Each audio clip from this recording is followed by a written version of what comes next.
Give me 5 minutes of your time and I'll share something about life, God, and the Bible. God has just confronted King David through the prophet Nathan. Uh, Nathan speaks out against David about his adultery with Bathsheba and his conspiracy to murder her husband Uriah by sending him to the battlefront. David writes Psalm 51 in confession of his sins. Psalm 51, 3-5. For I know my transgressions, and my sin is always before me.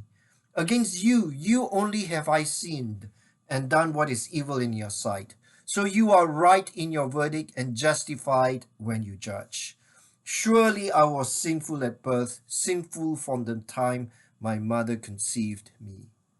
In 2 Samuel 12, God sends the prophet Nathan to confront David. Nathan starts by telling the parable of a rich man and a poor man. The rich man had many sheep. The poor man had only one precious lamb whom he loved. However, the rich man stole the precious lamb of the poor man and cooked it for his guest. David was angry and told Nathan that this rich man should be punished. Nathan further tells David that he is the rich man of the parable. 2 Samuel 12, 9-10. Why did you despise the word of the Lord by doing what is evil in his eyes? You struck down Uriah the Hittite with the sword and took his wife to be your own. You killed him with the sword of the Ammonites. Now therefore the sword shall never depart from your house, because you despised me and took the wife of Uriah the Hittite to be your own. Chuck Colson is a lawyer who worked in the White House in the early 1970s. However, he committed some crimes when he worked in the White House. It was known as the Watergate scandal. In 1974, he was sentenced to spend some time in prison. However, in 1973, a friend gave him a copy of Mere Christianity by C.S. Lewis. It made a profound impact on him. He gave his life to Christ.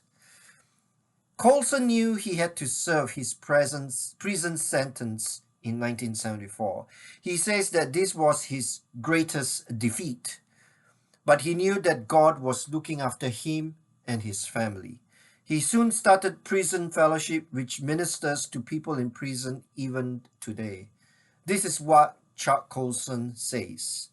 The greatest paradox of my life is that every time I walk into a prison and see the faces of men or women who have been transformed by the power of the living God, I realize that the thing that God has chosen to use in my life is none of the successes, achievements, degrees, awards, honors, or cases I won before the Supreme Court. That's not what God's using in my life.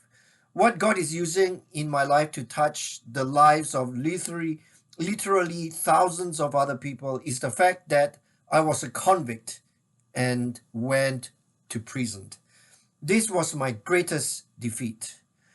The only thing in my life I didn't succeed in. Like King David, Charles Colson is a very powerful man. Yet despite the height of his status and wealth, he felt empty inside. Then a friend of his gave him a copy of Mere Christianity by C.S. Lewis. It changed his life. He gave his life to Christ. In becoming a Christian, he realized that he should own up to the crimes he committed while he served in the White House. Therefore, he went to prison. Out of his experience in prison, he decided to start Prison Fellowship, a ministry which shares the good news of Jesus with those imprisoned. After Nathan confronts David about his adultery with Bathsheba and his murder of Uriah, David proceeds to compose a song to confess his sins before God.